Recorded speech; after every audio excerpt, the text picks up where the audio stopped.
नमस्कार दोस्तों, दयानंद सैनी चैनल में आप सभी का हार्दिक स्वागत है। दोस्तों, इस वीडियो में बात करेंगे कल कहाँ होगी निफ्टी की एक्सपायरी, क्योंकि आज मार्केट में अच्छा खासा मोमेंटम है वो अपने को देखने को मिला। निफ्टी ने 78 पॉइंट नेगेटिव में क्लोजिंग दी है, वहीं bank Nifty 6 point only flat positive में क्लोजिंग हुई है और सेंसेक्स ने 281 पॉइंट नेगेटिव में क्लोजिंग देखने को मिली है।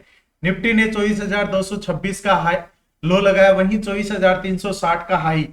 दोस्तों, जब से ये केस सिस्टम लागू हुआ है उसके बाद में मार्केट में कोई इतना ज्यादा मोमेंटम है वो अपने को देखने को नहीं मिल रहा है। ओनली 100 पॉइंट की रेंज में ही मार्केट है वो पूरा का पूरा डे है वो अपना स्पेंड कर रहा है। आज निफ्टी 50 के स्टॉक्स की यदि हम बात करें तो आउट ऑफ 50 स्टॉक्स में 18 स्टॉक्स ने ग्रीन में क्लोज दिया, वहीं 31 स्टॉक्स ने रेड में क्लोजिंग देखने को मिली, जिसमें Hindalco, Tata steel, HDFC life, ONGC अपने टॉप गेनर बने हुए थे। टॉप लूजर्स में इंफोसिस, एचसीएल टेक, सन फार्मा और टीसीएस यानी कि आईटी सेक्टर आज पूरा का पूरा डाउन साइडेड में देखने को मिला। तो निफ्टी बैंक निफ्टी में आउट ऑफ 14 स्टॉक्स में 6 स्टॉक्स ने ग्रीन में क्लोज दिया, जिसको लीड कौन कर रहा था? यस बैंक 1.10% की तेजी के साथ, यूनियन बैंक, एक्सिस बैंक और फेडरल बैंक। वहीं लूजर्स में इंडसइंड बैंक, एयू बैंक और आईडीएफसी फर्स्ट बैंक है वो अपने टॉप लूजर्स बनते हुए दिखाई दिए।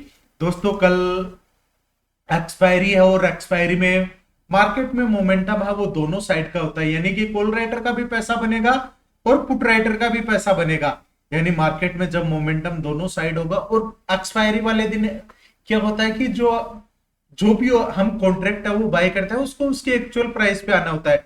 और जब कोई भी कॉन्ट्रैक्ट अपने एक्चुअल प्राइस पे आता है तो उसमें जो टाइम वैल्यू इंक्लूडेड रहती है वह टाइम वैल्यू है वो पूरी की पूरी कंप्लीटली डिक्रीज हो जाती है, जीरो हो जाती है। तो जो उसका एक्चुअल कॉन्ट्रैक्ट की वैल्यू रहती है वही रहती है। इसीलिए एक्सपायरी वाले दिन प्रीमियम डीके इतना फास्ट होता है कि हम जो बिगनर्स होते हैं वो क्या करते हैं कि यदि हम अपना प्रीमियम किसी कॉन्ट्रैक्ट को 100 रुपीज में बाय किया, यदि वो 50 पे आ गया तो हम क्या करते हैं? एवरेजिंग करना स्टार्ट करते हैं। और जैसे जैसे एवरेजिंग करते हैं अपना लॉस है वो बढ़ता जाता है। तो दोस्तों, सबसे पहले एक्सपायरी वाले दिन एवरेजिंग करना है वो बंद करिए। सेकंड, जो बिगनर है वो 10:30 के बाद में 11:115 तक है वो कोई भी ट्रेड है वो अवॉइड करिएगा।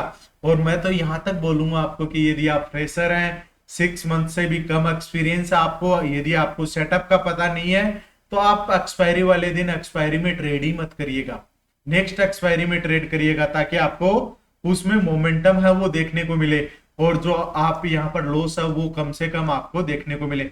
दोस्तों, एक्सपायरी वाले दिन ऑप्शन चेन का है वो एक इंपॉर्टेंट रोल रहता है, क्योंकि ऑप्शन चेन क्या होता है कि डेटा का अपने को इंडिकेशन देता है कि कहां पर कॉल राइटर बैठे हैं, कहां पर पुट राइटर बैठे हैं।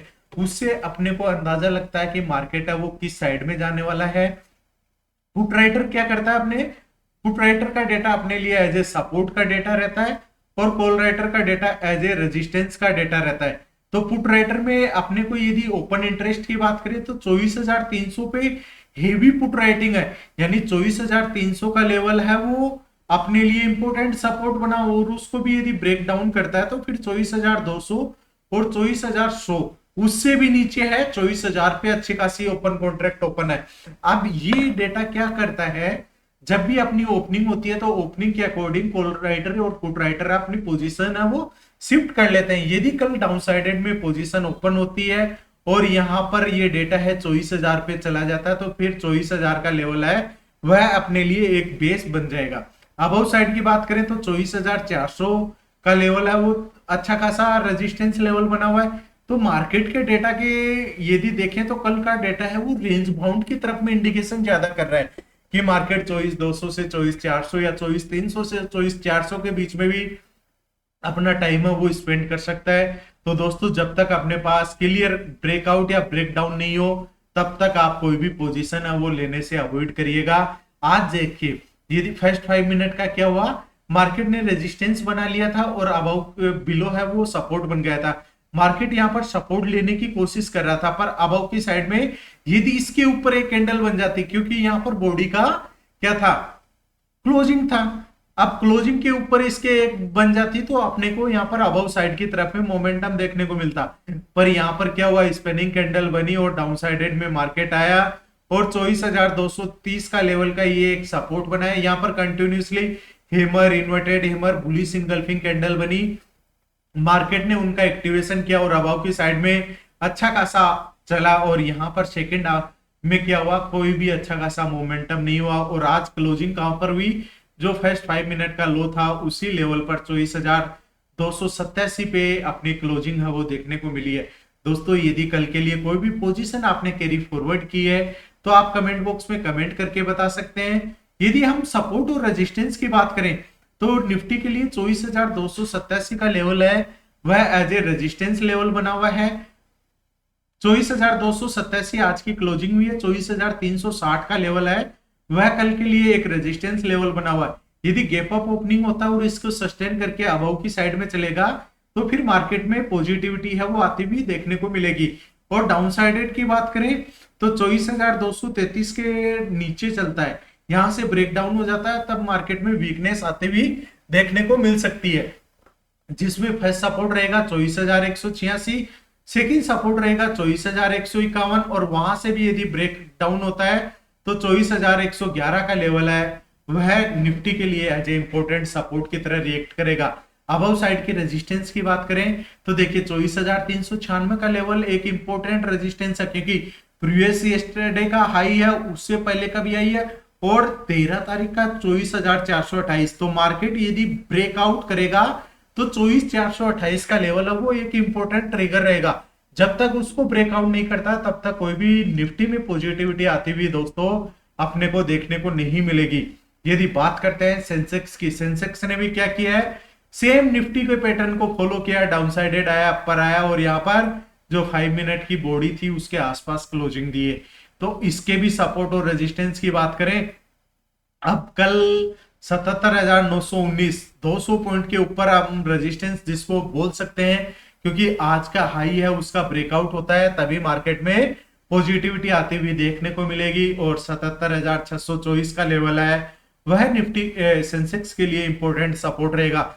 जब तक यदि ब्रेकडाउन कर जाता है तो आज का लो जो लगा है 77,492 फर्स्ट सपोर्ट रहेगा, सेकंड सपोर्ट 77,356, और उसका भी ब्रेकडाउन होता है तो 77,203 का लेवल है वह एक इंपॉर्टेंट सपोर्ट की तरह रिएक्ट करेगा। रेजिस्टेंस की बात करें तो 77,919 का ब्रेकआउट होने के बाद 78,006 का लेवल है इंपॉर्टेंट रेजिस्टेंस रहेगा, और 78,148 का लेवल ब्रेकआउट होने के बाद में ही सेंसेक्स में अच्छी खासी तेजी देखने को मिलेगी। उससे पहले मार्केट है वो इसी रेंज में ही अपने को देखने को मिल सकता है, जिसमें 78,252 का लेवल है वो अपर की साइड का रेजिस्टेंस रहेगा, और उसको भी ब्रेकआउट करता है तो 78,378 का लेवल है वो रेजिस्टेंस रहेगा। बात करते हैं बैंक निफ्टी की, कि बैंकिंग सेक्टर ने आज पॉजिटिव में क्लोजिंग दी है। अब कल 57,497 पे आज क्लोज हुआ है मार्केट।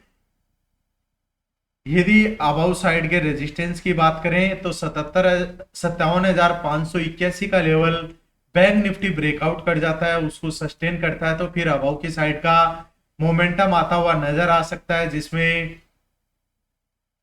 फर्स्ट रेजिस्टेंस रहेगा 57,684, और 57,684 का भी ब्रेकआउट होता है तो 57,807, और 57,807 के बाद में डायरेक्टली 57,929 के लेवल आते हुए बैंक निफ्टी में देखने को मिल सकते हैं।